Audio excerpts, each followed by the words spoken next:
At 0641 local time, a swarm of Ukrainian drones is skimming the Black Sea at wavetop height, 50 kilometers from Novorossiysk, the last harbor where Russia's Black Sea fleet can still hide. Unknown to the Ukrainian drones, this attack is different.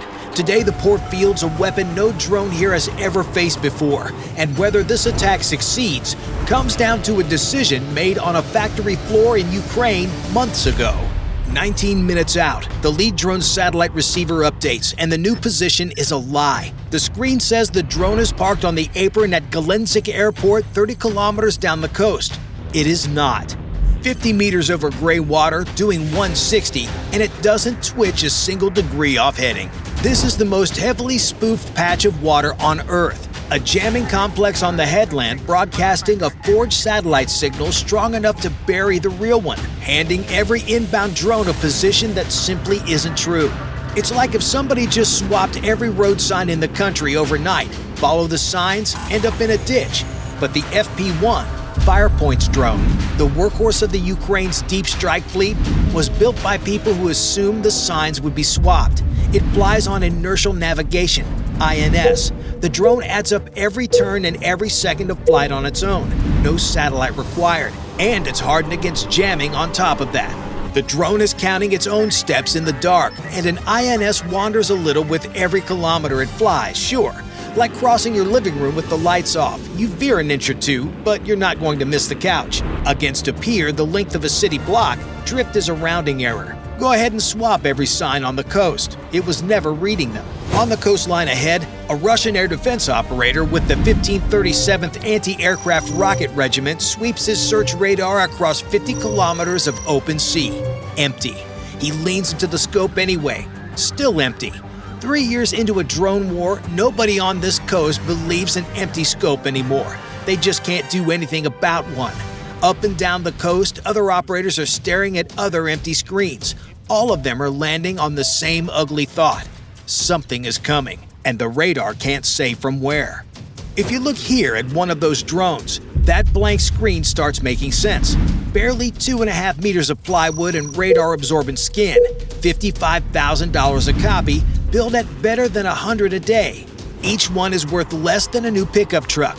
Bait for interceptors that cost more than every drone in this swarm combined. Down at wavetop height, it hides inside two things at once: a choppy sea throwing radar returns in every direction, and the curve of the Earth itself. Anything this low stays invisible until it's nearly ashore. His radar can reach out 400 kilometers and put a missile on what it finds. But it can't build a track on something at 50. The operator isn't bad at his job. The physics just aren't on his side this morning. Then the high layer starts to climb. 90 more seconds and the curve of the Earth stops protecting it, and that empty scope fills up all at once. 10 minutes out, 25 kilometers from the harbor mouth, the high flyers crest the radar horizon, and on the operator's scope, flickers harden into tracks, multiple inbounds, fanning apart. One group bends toward the naval base, another toward the Sheshkaris oil terminal, a third toward the Grashovia depot and the million tons of fuel inside it. The air defense net comes alive. The battery commander has minutes, and the math is ugly. Each fire channel can fight one thing at a time. He has a handful of fire channels. Think a phone switchboard with 4 lines and 30 callers ringing at once, and more drones than that on the screen. Every interceptor he burns on plywood is one he won't have for the cruise missiles this system was built to stop. And the attack he fears hasn't even shown up yet. He has fought cruise missiles and exercises his whole career. Nobody ever trained him to fight a lumberyard. He studies the spread for a heartbeat, picks the nearest hard track, and commits. A missile screams off the coastline trailing fire, pitches over hard at the top of its climb, and comes hunting back down toward a drone skimming the swells. A supersonic interceptor, diving on a plywood airframe doing 160, the mismatch of the morning. The warhead reaches the target and detonates on the open sea instead, hammering up a column of spray that hangs in the dawn air long after the drone has flown through the mist and kept going. S-400. NATO calls it the SA-21 Growler, the most advanced air defense system Russia sells, and it just lost an argument with a 2-foot air gap. If you look here at the smoke trail that launch left over the coastline, you can see the problem this system was never designed to solve. The S-400 hunts aircraft and ballistic missiles, high, fast, far away.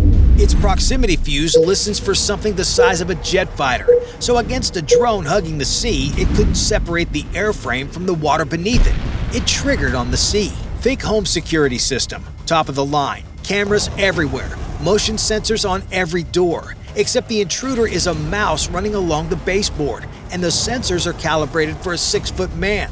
The S-400 battery costs $500 million and can swat a stealth fighter at 400 kilometers.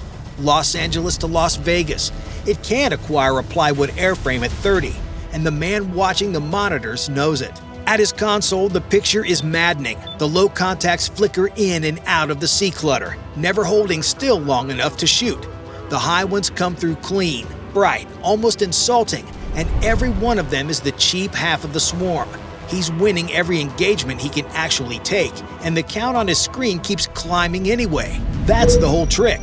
A swarm split across 3 targets means every defender ends up fighting his own corner, alone, against the threat he's worst at. More launches, more spray.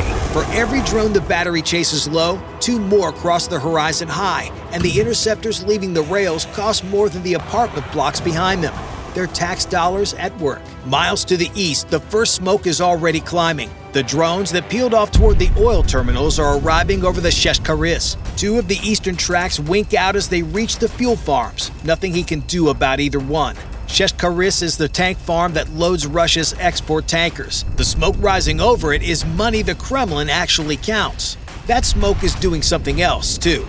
Every minute the fuel farms burn, they pump heat into the sky over the harbor. And the last drone still inbound is going to have a problem with that. Nobody on either side is thinking about it yet. The morning will get to it. The long-range layer just whiffed on the wavetop drones. Down at the surface, they're safe, right up until the next system turns that low altitude from a shield into a sentence. 5 minutes out, 12 kilometers from the piers, the low drones cross the coastline beneath the Markot Ridge. The 700-meter wall of rock hanging over Novorossiysk like a raised hand. The ridge has watched ships come and go for 2,000 years of harbor mornings. This morning, it opens fire. A chainsaw of 30mm rounds tears off the ridgetop, tracer lights strobing across the water below. The lead low drone flies into the stream and comes apart, plywood confetti drifting onto the swells. Panzer S-1, NATO designation SA-22 Greyhound, parked on the ridge, 700 meters above the port. That chainsaw sound was the 2 of them together. Twin 2 A-38M 30mm autocannons sitting right beside the missile tubes, throwing close to 5,000 rounds a minute, out to 4 kilometers and 3,000 meters up. The Panzer is more than the guns. It carries its own radar, plus a thermal sight that tracks a drone by the heat off its engine, made for this kind of low, slow target. The package rides on a heavy truck, which is how it ended up sitting on a ridge over a Navy port. The S-400 had to thread a needle, and the fuse got fooled. The gun doesn't thread anything. It throws a bucket of gravel into the sky. No fuse to spoof, no minimum size to clear, just lead, and an awful lot of it. In the cab, a gunner leans into his screen, the drone a bright blob against the cold morning sky while the computer works the lead and elevation for him. When the cannons fire, the cab shudders, both barrels arriving as one continuous vibration through the gunner's boots. The math is simple and merciless.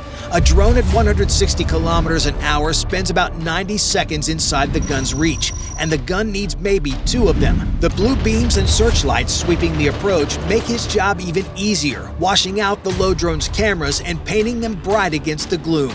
For the crew on the ridge, that was the easy one. A slow, straight target barely off the water, the kind this turret was hauled up here to stop. The crew up top is finally getting to use the power tool the budget office said they'd never need, and it worked just like the box promised. Then the turret slews up after the high drone, barrels elevating, tracking, holding steady, and never firing, because the gun that just shredded its wingman tops out at 3,000 meters, and this one is parked at 1,000 above that. The crew has a missile that can reach it. The 57E6 goes out 20 kilometers and up 15,000. What they don't have is a free channel. The fire solution is still committed to the wreck settling onto the water below, and by the time the system can cycle to a fresh target, the drone does the thing that ends the conversation.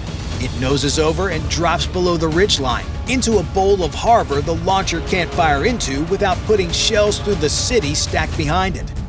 Good crew, right system, wrong geometry. The planner who drew those two altitude bands on a whiteboard in Ukraine knew it before they did. The swarm wasn't split to cover more ground. It was split so every gun on this coast would spend the morning shooting at the one thing it can't hit. The low layer beats the long-range missiles by hiding under the radar horizon, and the high layer beats the guns by sitting above their ceiling. The Panzer commander can't follow the drone down, but he can tell everyone below where it's headed. He keys the net. All posts. Single drone dropping into the harbor, north side. Weapons free. 4 minutes out, the drone is inside the bowl, and the entire city just opened up on them. 3 minutes out, 7 kilometers from the pier, the hills and rooftops open up together. Tracers rake down toward the water from the ridge and the city. Heavy machine guns, old anti-aircraft cannon, 23mm mounts hauled up on truck beds. Cold War metal dragged back into service against plywood. Spent brass rains off the rooftops into the streets below. Down in the streets, every burst arrives twice. Once off the water, once off the ridge a half second later. Watch where the tracers come from, and the silence starts to make sense. All of it pours downhill, off the high ground, and none of it comes off the water. The harbor that shelters the fleet is the same harbor that handcuffs its guns. 340,000 people are stacked up the slopes behind the harbor, with tankers and a grain terminal and warships moored bow to stern in front. The hills can shoot down at the sea all morning. The ships can't shoot across the harbor without putting rounds through each other and the city behind. So the fleet holds its fire and prays the hills can do the job. Somewhere on a bridge wing, an officer has his thumb on a trigger he's allowed to pull. Behind the drone, apartment blocks. He keeps his thumb where it is. It's the strangest sight of the day. A war fleet sitting silent while the city above it does the fighting. Half the town is awake now. Phones out, filming the light show from balconies, because nothing says modern warfare like a naval battle going viral before the smoke clears. The gunner's problem is arithmetic again. A target the size of a kayak, crossing at 160 kilometers per hour, gives a hand-aimed gun a few seconds of clean track before it slips behind a crane or a warehouse roofline. The drone presses through the tracer streams, and the streams keep missing. Not because anyone up there is careless, but because the geometry is on the drone side and every man on a trigger can feel it.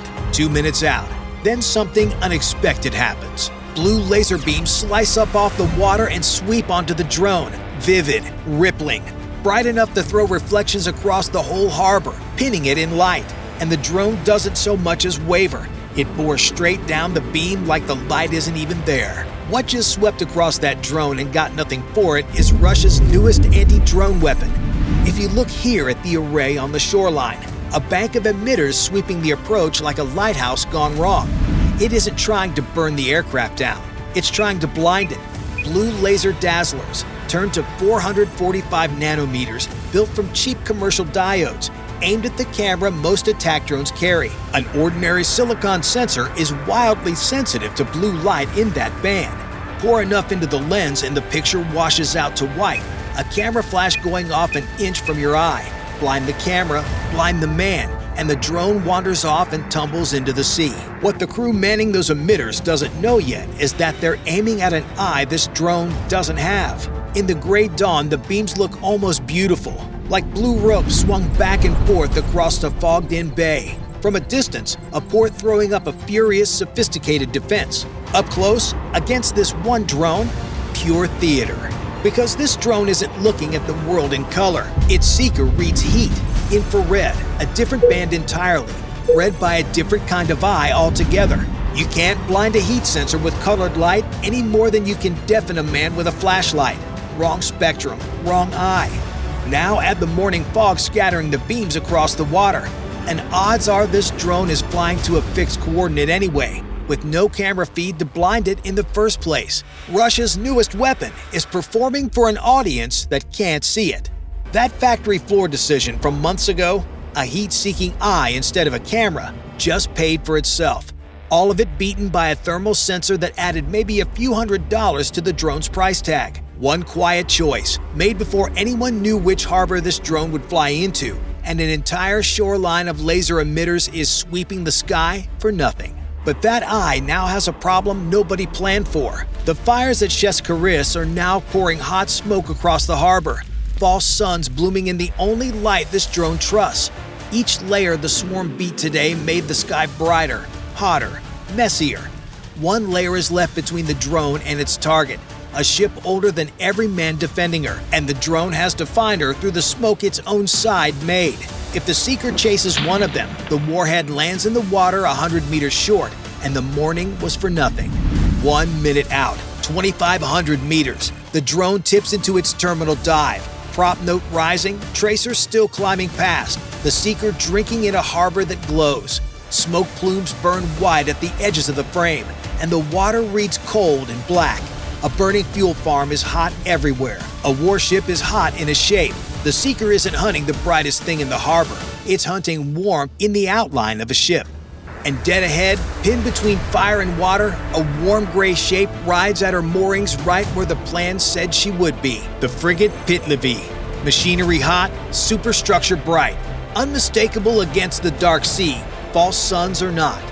In 60 seconds, more than 100 pounds of warhead is going to arrive at a warship designed 40 years before anyone imagined the thing carrying it. The only thing rising to meet it is rifle fire. Muzzle flashes pop along the deck rail. Sailors shooting at a dot in a smoke-stained sky. Close enough now that the crew's topside can hear it under the gunfire. A lawnmower at full throttle and getting louder. 30 seconds. No missile leaves the ship. Not one gun so much as turns. Nothing. That silence is the whole story, and if you look here at the ship, you can see why. Pytlivy is the first Privat II frigate afloat anywhere in the world, launched in April of 1981. Her air defenses date from before the personal computer, back when her job was hunting NATO submarines through cold water. She's still working because the fleet has run short of hulls. Her missile system is an OSA-M, NATO's SA-N4 Gecko, a 1960s design that can't swing around fast enough to catch it. Once the drone is this close, it's inside the missile's minimum range, too close to shoot at all. The two AK-100 deck guns aft can throw 100mm shells at ships and aircraft, but their fire control was never meant to track something this small, this fast, this close. And she carries no close-in weapon system at all. None. A modern warship keeps a goalkeeper for exactly this moment, a radar-guided Gatling gun that wakes up on its own and fills the final second of sky with a wall of metal. The Privat II predates the entire idea, a castle with no guard on the gate, 45 years in the water, and nothing aboard was ever built to stop what's coming down on her now. 10 seconds. The seeker holds its lock through the glare and the tracer and the rifle fire, the hull swelling until it fills the frame. Impact just below the rail, static. Across the bay, the gun crews are still hosing tracer fire into a patch of sky the drone left a half-minute ago, and the oldest frigate in the Russian Navy is smoking at her moorings in the one harbor that was supposed to be out of reach. The fleet already ran from Sevastopol once. There is no next harbor. If you enjoyed this video, then watch this video of Ukraine turning this other Russian ship into the Black Sea's newest artificial reef. Bye for now.